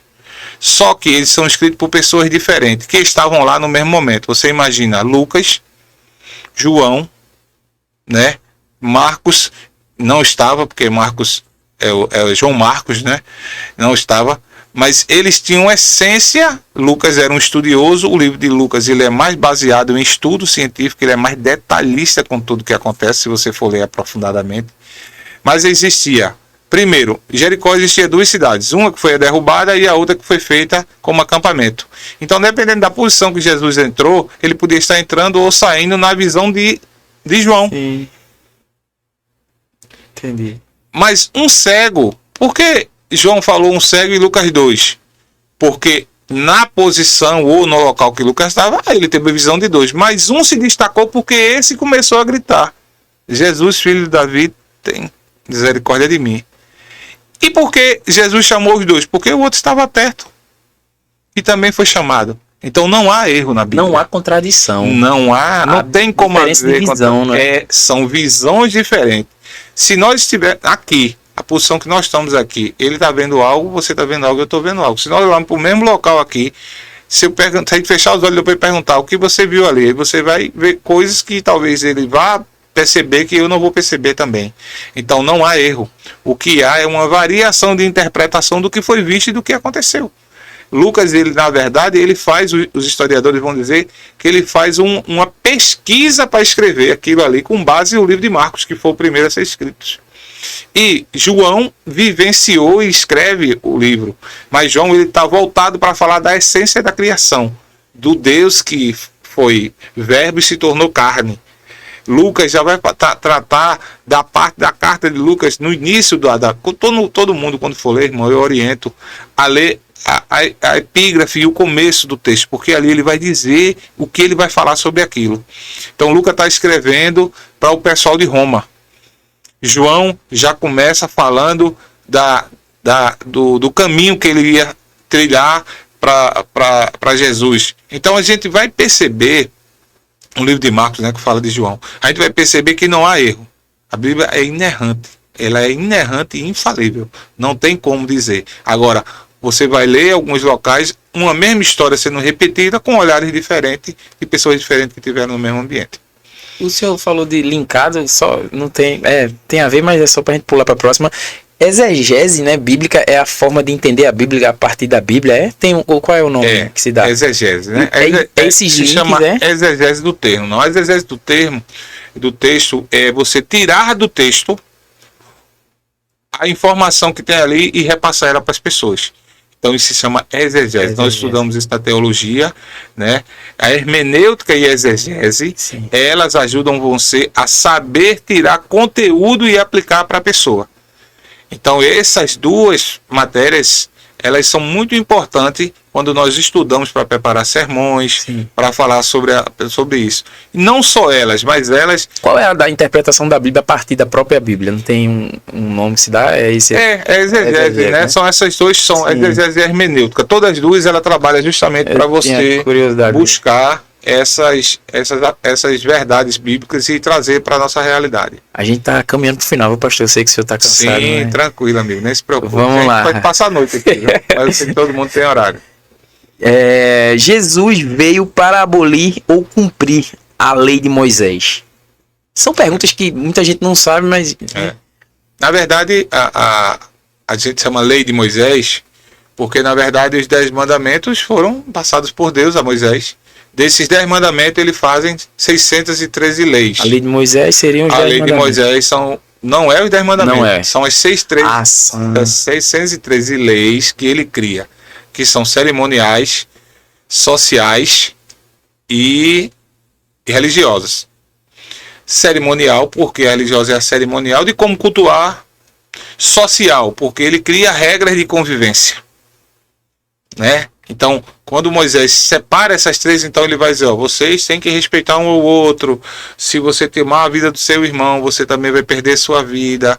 Então ali está, dentro dos 10 mandamentos, Moisés pega aquilo e transforma em 603 leis, que está ali entre o livro de Deuteronômio, Levítico, e ali ele vai dizer como devemos adorar. Se nós pecarmos, o que é que nós devemos fazer no santuário? Quem é que vai ser os sacerdotes, que é da família dele, né, que é o irmão dele, Arão, que vão ser os levitas, os sacerdotes, que vão fazer o sacrifício. Se você estiver doente, você tem que se apresentar ao sacerdote, né, para ele identificar. Então, havia também um cuidado sanitarista com aquele povo. Então, essas 613 leis. Mas os mandamentos são do Senhor. Mas eu costumo dizer, é bem prático, irmão. Se nós cumprirmos 2 mandamentos, os outros não vão acontecer nunca na nossa vida. Amar a Deus sobre todas as coisas. E ao teu próximo como a ti mesmo. Só isso. Esses 2, se você... Eu não mato, eu não roubo, eu não me prostituo, eu não vou fazer nada. Porque se eu amar alguém como a mim mesmo, eu não vou querer isso para mim, vou. Então, é bem prático. O que o Senhor deixou é muito prático de seguir. Qual é a nossa dificuldade? É porque a gente prefere descumprir, a gente prefere desobedecer. Que foi o que foi feito por Adão e Eva. Eles preferiram desobedecer o Senhor. De toda a árvore comereis, menos a do... Aí você imagina um jardim com quilômetros de distância, e a única árvore que está no centro, o que é que a Eva estava fazendo ali perto daquela árvore? Se tinha todos os frutos para comer. É como se fosse testando o limite, né? Curiosidade. Curiosidade. Eu vou chegar mais perto. E o inimigo, ele é quando você astuto. Vê, tá envolvido, né? Ele é muito astuto. Ele é coringudo, né? Ele vai colocar algo para você chamar a sua atenção, para você se interessar e sair da direção de Deus. Nisso ele é... Pastor, o senhor falando agora, eu me lembrei, porque dizem, né, o que você fala, ele se apodera, mas o que você pensa, não. Só que ele joga setas no seu pensamento, né? Um amigo meu falou, Denis, e além do mais, a gente conversando sobre isso há muito tempo, e aí aquilo já ficou registrado. Ele é muito bom de interpretar teu comportamento. E eu nunca tinha até então atinado para isso. Eu ficava, não, se eu não falar, e se eu conseguir identificar as setas lá, que vem no pensamento, mas ainda tem minha expressão, porque a gente consegue perceber quando uma pessoa está mais triste, quando ela está feliz demais, quando algo chega e aquilo brilha nos olhos dela, a gente consegue perceber aqui. E imagina o inimigo, ele consegue ver as nuances do comportamento da gente. Ele não toca, porque ele só toca em você, inclusive com essas setas, se Deus permitir. Porque Satanás, ele não tem poder sobre nós. Ele só tem poder sobre as nossas deficiências e os nossos pecados. E é onde ele age, né? E é onde ele age. Então, o comportamento que a gente tem, as nossas necessidades humanas, ele trabalha em cima disso. Para oferecer algo contrário à direção da vontade de Deus em nossas vidas. Então, ele conhece como ninguém, né? Nós vamos lembrar o Senhor está juntando os anjos e ele pergunta, de onde vier Satanás? Ele estava a rodear o mundo e a observar. Então ele não é onisciente, ele não é onipresente, então ele mapeia o mundo com seus asseclas e dessa essência ele vai trabalhar em cima das nossas fraquezas. Por isso que nós temos que estar revestido da couraça da justiça, da verdade, como Paulo fala lá no livro de Efésios. Isso aí, irmão. O que significa amar os inimigos na prática? Jesus realmente espera que a gente ame quem nos prejudica? Acho que sim, né? É porque tem uma delicadeza aí. Só para complementar, eu posso amar, perdoar e não conviver, né? Eu não sou obrigado a conviver, eu tenho que perdoar. Mas perdoar de todo o coração. Perdoar não implica conviver. Não. Porque, por exemplo, a pessoa me fez mal, eu perdoo, mas se eu quiser, se tiver como, eu não conviver com aquela pessoa, lógico, no ambiente de trabalho, não tem como, eu vou ter que estar ali. Mas se eu tiver como não ter que estar, né, vem aqui em casa, não vou ficar em casa mesmo, não preciso estar mais próximo. Muita gente acha que perdoar é ter que estar convivendo com a pessoa também, né? Denis, isso que você coloca é bem importante, porque assim, a gente tem que saber separar o que é perdão e do que é convivência. Às vezes acontece algo numa relação que você perdoa a pessoa, mas não tem mais como conviver com ela, porque foi algo muito grave. Então perdoar é a essência de Deus na nossa vida, é o amor, mas em nenhum momento ele obriga você a voltar a ter a mesma convivência com a pessoa. Nem no próprio trabalho. A gente convive com pessoas e às vezes as pessoas não entendem ou não gostam da gente, e a gente tem que saber lidar com isso. Agora, perdoar é uma coisa, e voltar a viver e sofrer. Eu conheço pessoas que perdoaram, voltaram a conviver com essas pessoas com outras situações, mas eu vou falar sobre casamento. Sim, que aí é um ponto muito delicado, né? Se no casamento eu não perdoar e não voltar a ter o amor realmente de volta, é muito difícil a existência. Hoje o casamento se tornou muito banal. É muito difícil você ter viver em comunhão, porque casamento, mais do que nunca, eu entendo, o Senhor disse, vou colocar uma adjuntadora junto de você, mas quando a gente se casa, a gente sempre escolhe, não sei se você é casado, ainda não, né? Não, já fui, já foi. A gente escolhe uma pessoa que ela é totalmente diferente da gente, e a gente só descobre isso depois no primeiro dia que a gente começa a morar com ela. Então isso é a base, porque os corpos são diferentes, as mentes são diferentes, e isso atrai a gente. Dificilmente pessoas que pensam igual, elas estão juntas. Mas a essência do casamento é justamente isso, é enfrentar isso, essas diferenças e poder viver em harmonia, sem ter a certeza absoluta de nada, mas crendo que Deus vai cuidar e vai tratar desse casamento. Agora, quando se trata do trato de pessoas comuns que não são, inclusive tem pessoas da própria família que não se falam, que não, quando chega numa casa o outro sai, isso é muito ruim, isso trata um ambiente pesado, e isso começa a atingir inclusive outras pessoas da família. Então perdoar é importante. Agora a convivência e a volta à harmonia muitas vezes não é mais importante. Agora o perdão é necessário, é obrigatório, né? E ele faz bem pra gente. Sim. Não sei se você sabe, tem pesquisas que mostram que hoje mais de 60% da população que está internada foi por algum tipo de aborrecimento. E é uma pesquisa que eu estudei um período atrás de pessoas que tiveram problemas de AVC. E foi feito um estudo e 60% dessas pessoas que tiveram foi um tipo de aborrecimento. E esse aborrecimento, o médico fez uma pesquisa e perguntou se elas perdoariam essas pessoas. 20% disse que não perdoaria. E 40% disse que perdoaria. Essas 40% se recuperaram plenamente e essas 20% não se recuperaram plenamente. O perdão, ele ajuda você a ser uma pessoa melhor. Você, quando não perdoa, você pode estar acionando gatilhos de doença na sua saúde. Gastrite, isso é provado cientificamente, viu? Gastrite, câncer, entre outras coisas. A falta de perdão mata mais quem está sem querer perdoar do que quem perdoou. Eu lembro de gente dizendo que, tu não perdoou a pessoa e ela tá lá na praia feliz da vida e tu carregando ela nas costas aqui, como se ela tivesse você tá lá dentro de casa, trancado. E a pessoa nem tá atento a isso e tá vivendo a vida e tu tá só fazendo mal a tu mesmo. Exato, né? E realmente a falta de perdão não tem, é indissociável você dizer que eu não perdoei ou dizer que perdoou sem ter perdoado e aquilo não tá ali voltando dentro de você. E esse voltar, como a vaca faz, né? Bota o alimento e fica... Eu esqueci o termo agora. É alguma coisa. E ele faz com que você acione em você níveis elevados de produção de cortisol, que isso vai fazendo que da essência gera um desgaste, um estresse ali fisiológico, e aí é onde a gente vê as doenças por exemplo, a gastrite nervosa, a diabetes nervosa, a alopécia, que é uma queda de cabelo proveniente do ataque das próprias células de defesa, ataca proveniente do... É impossível você... Por isso que a gente precisa ruminar com mais vacas. Isso.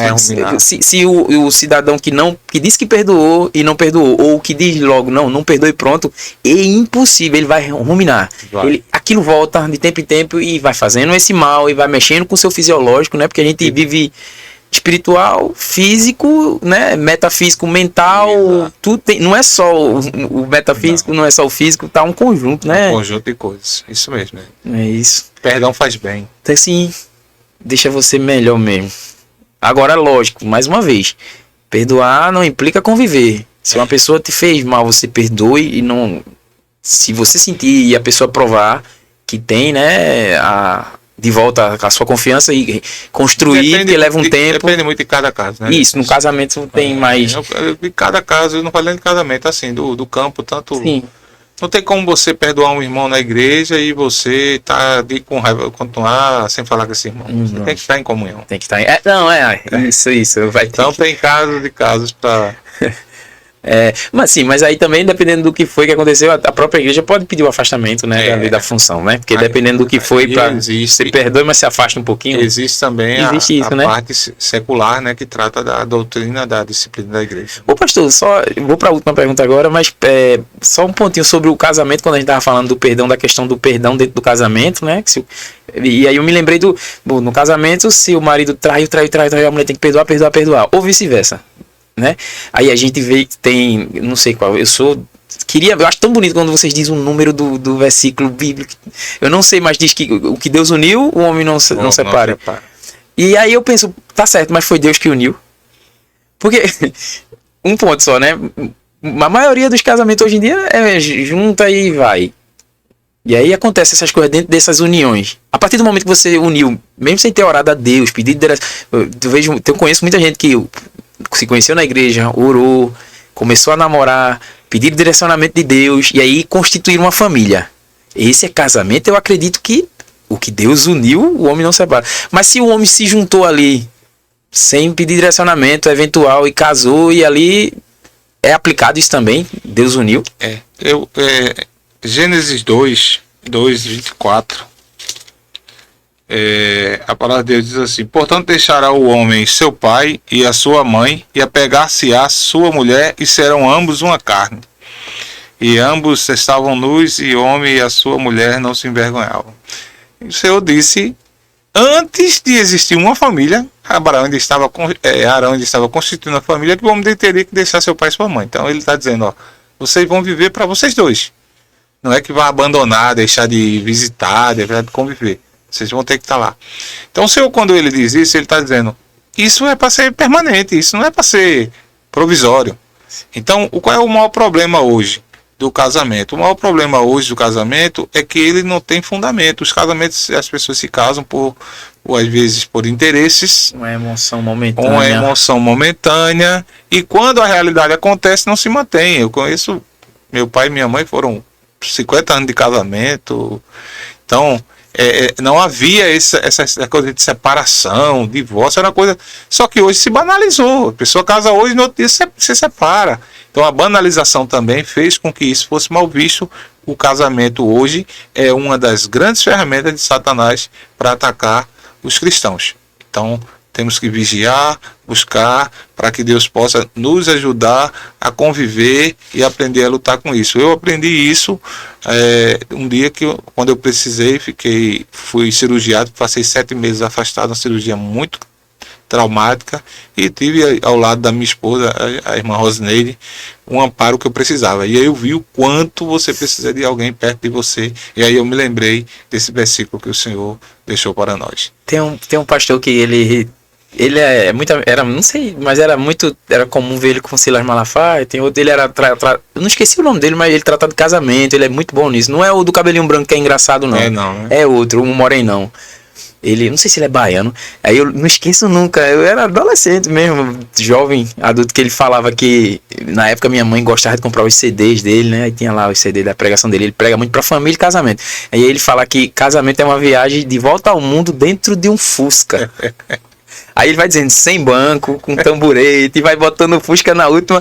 É uma viagem dura. Eu gosto também de Cláudio Duarte. Cláudio Duarte é bom, mas ele não é outro, não. É um moreno. Eu esqueci o nome dele agora. Pastor, para encerrar, a última pergunta é sobre o Apocalipse, né? E aí a gente vê agora, esses dias, né? Tudo isso que tem acontecido em Israel, Irã. A gente sabe, quem é cristão e quem acredita na Bíblia sabe que ninguém vai saber o dia nem a hora, né? Não tem quem vir deduzir, quem vir fazer cálculo e querer colocar isso aí, corra logo desse tipo de assunto. Ou de pessoa que está falando isso. Mas o início das dores, o que o senhor acha que a gente está vivendo um princípio, alguma coisa? Qual é a sua visão sobre tudo isso? Eu não tenho dúvida que a volta do Senhor está muito próxima. A gente vai ler aqui Mateus 24, né? Mateus 24, 25 é as duas que eu gosto mais. E ele fala aqui do sinais da destruição de Jerusalém e do fim do mundo. E Jesus, saindo do templo, aproximando-se dele, disse aos discípulos, né, 24:1, para lhe mostrar a estrutura do templo. Jesus, porém, disse, não vedes tudo isso? Em verdade vos digo que não ficará aqui pedra sobre pedra que não seja derrubada. E estando assentado no Monte das Oliveiras, chegando-se os seus discípulos, em particular, dizendo, dize-nos quando serão essas coisas e que sinal haverá da tua vinda e do fim do mundo. E Jesus disse, acautelai-vos, que ninguém vos engane, porque muitos virão em meu nome, dizendo eu sou Cristo, e enganarão a muitos. Ouvireis guerras e rumores de guerras. Olhai, não vos assusteis, porque é misto que tudo isso aconteça, mas ainda não é o fim. Porquanto se levantará nação contra nação, reino contra reino, e haverá fomes, pestes, terremotos em vários lugares. Mas todas essas coisas serão o princípio das dores. Nunca se guerreou tanto. Nunca se teve tanta fome. Se produz muita comida, mas tem muita gente passando fome no mundo. Nunca deixou de ter pestes nesse período. A Covid foi a última mais forte que chamou a atenção. Mas na África nós já tivemos o ébola, já tivemos outras pestes, outras fomes. É um dos países mais que passam fome, pessoas passam fome no continente. E os sinais são muito claros disso.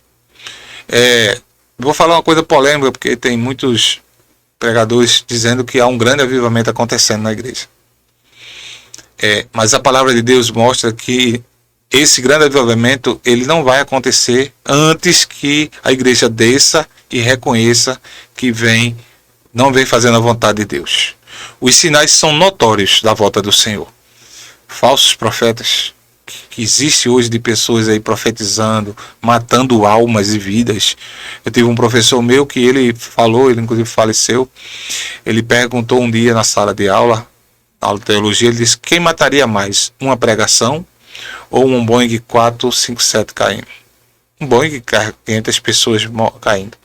E ficou todo mundo, um Boeing, né? Senão uma pregação.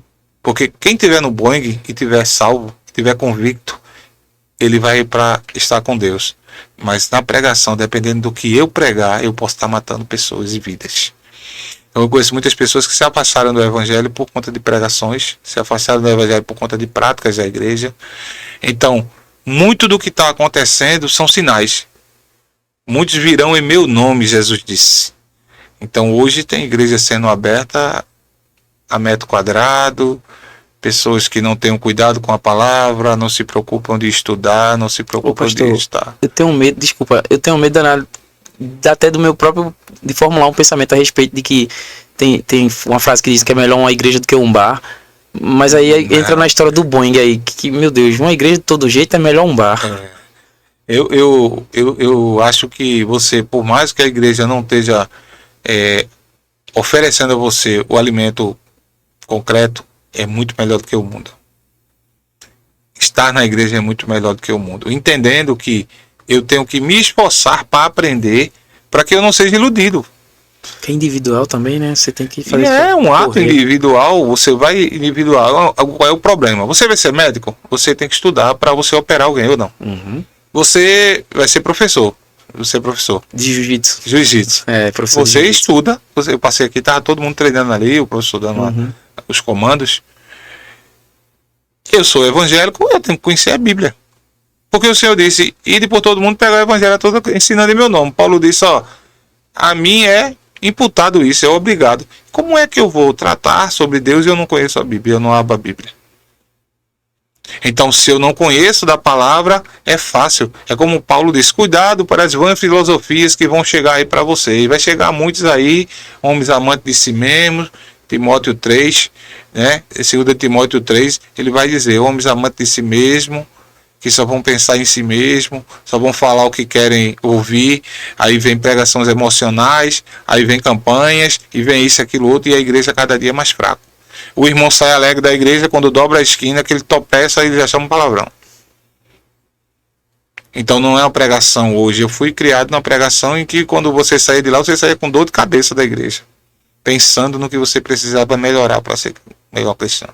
Hoje nós temos coaches, nada contra as pessoas que estudam, que se preparam para trazer a palavra.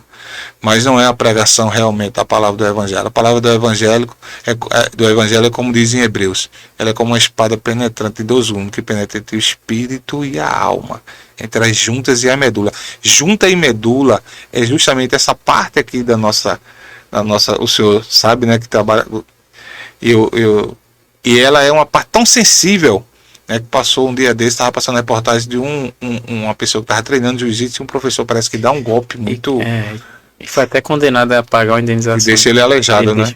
Porque é justamente na parte aqui da espinha, né? E a medula liga, né? É a parte que, quando você tem algum problema, alguma doença, tem algumas vezes que tem que tirar esse líquido para saber que tipo de doença é ela. E se não tiver cuidado, essa pessoa pode ficar... Então o Senhor está dizendo: eu entro até onde o homem tem dificuldade de entrar.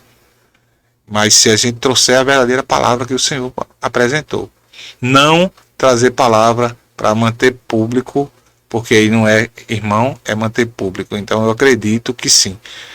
Tudo que está acontecendo aponta para a vinda do Senhor e para o princípio das dores. Aproveitando isso, que já que o senhor tem essa visão, e eu também acho, e muita gente acha que sim, qual mensagem o senhor poderia deixar para a gente encerrar, voltada a isso, né? De que as pessoas também não. A mensagem do Apocalipse, por muito tempo, eu tinha medo de abrir o livro do Apocalipse, ficava, meu Deus, vou ler. Aí lia, ficava meio que era um desafio. É um drama, né? Você vou ler ou não ler. Drama, né? Só que hoje eu entendo que você deve se alegrar com a mensagem do Sim, Apocalipse, né? Sim. Pra gente encerrar, assim, uma palavra pra finalizar, o senhor falar sobre a importância do Apocalipse, no sentido de a gente ter aquilo como uma mensagem de coisa boa, né? A palavra Apocalipse, ela fala da doutrina das últimas coisas. Então, é os últimos momentos. Quando João está na ilha de Patmos, que ele tem essa visão, o Senhor diz, ó, escreve as 7 igrejas, e ali vai ter vários exemplos, mas aí quando começa a questão, principalmente de falar do que vai acontecer, João se assusta com aquilo, porque é muito forte a visão que ele tem.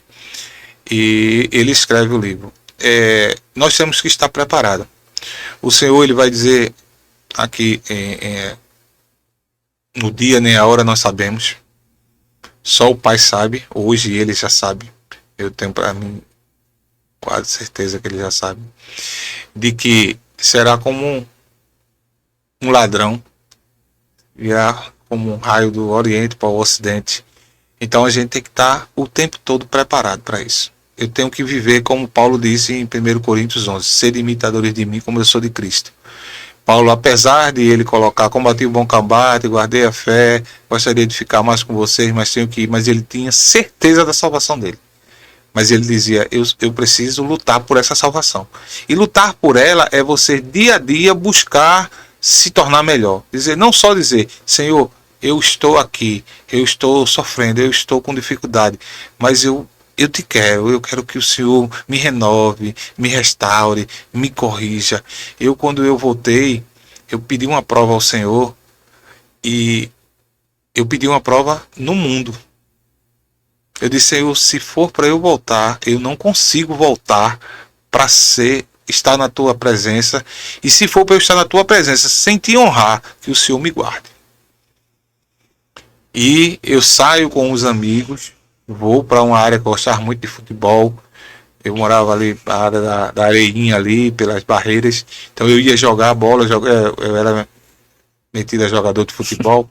E aí, quando eu chego lá, tinha um grupo de amigos que a gente se juntava, e um deles vai colocar uma bebida para mim. Eu disse, não coloque não. E ele diz assim para mim, tu vai ser crente. Tu vai ser crente, não me chama para ir para a igreja não. E derrama cerveja. Eu tomei o copo de Coca-Cola, me levantei, dei boa tarde, e até hoje eu estou na presença do Senhor. E ele confirmou isso. E eu disse, Senhor, se não for para estar na tua presença dignamente, que o Senhor me guarde. Não me deixe eu me perder. Então, quando a gente coloca todas as nossas dúvidas e aflições na mão dele, o caminho ele faz. Ele vai levar para o caminho. O problema é que a gente às vezes quer encontrar o caminho. A gente mesmo quer decidir pelo caminho que vai. E quando nós decidimos, na maioria das vezes nós fazemos errado. E o que eu digo é sempre, busque ao Senhor. Medite na palavra.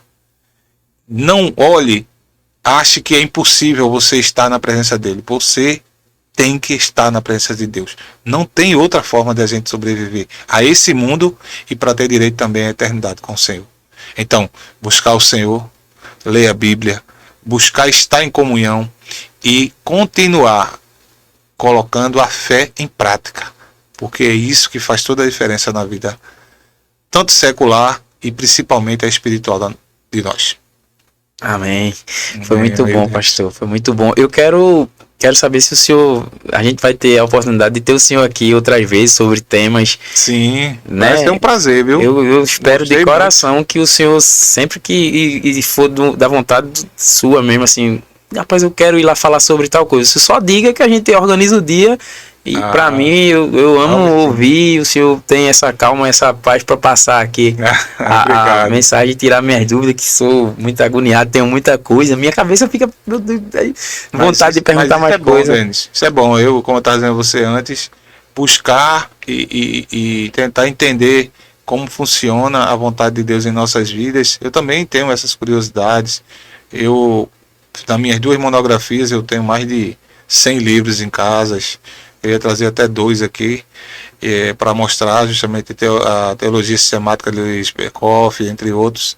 E sempre que eu posso eu também estou meditando na palavra, porque o ensino da palavra, a palavra de Deus se renova todo dia. Você lê um versículo hoje, você lê amanhã, ele vai lhe mostrar outra coisa nova. Então isso que você está fazendo aí, queria lhe parabenizar, pedir a Deus que ele continue dando essa direção a vocês. O nosso amigo da retaguarda, né? Máscara. E dizer que a gente está à disposição, viu? Sempre que possível, e a gente aceita sim o convite. E a gente não sabe de tudo. Eu costumo dizer que o homem, ele aprende o que Deus permite a ele. Então, às vezes a gente pode trazer algum entendimento, e a gente pede até perdão a alguns irmãos que possam interpretar de outra forma, mas com todo o respeito ao que cada um defende, né? Eu me lembro na faculdade, tinha dia de o professor sair da sala e dizer: resolvam aí, quando vocês terminarem de resolver, eu entro. E a gente construía nossas ideias e passava para ele, e depois ficava tudo certo. Então, falar sobre Deus e sobre o amor de Deus nas nossas vidas, sobre a palavra de Deus, sobre a Bíblia, para mim é essencial. Isso também me alimenta muito. Eu também aprendi muito com você hoje aqui, através desse seu cuidado, dessa sua atenção e essa vontade de saber da palavra de Deus. Tá bom. Obrigado, viu? Mais uma vez e até mais, se Deus quiser. Tudo Fruta Havaiana fica por aqui e vai ter mais. Um abraço. Boa noite.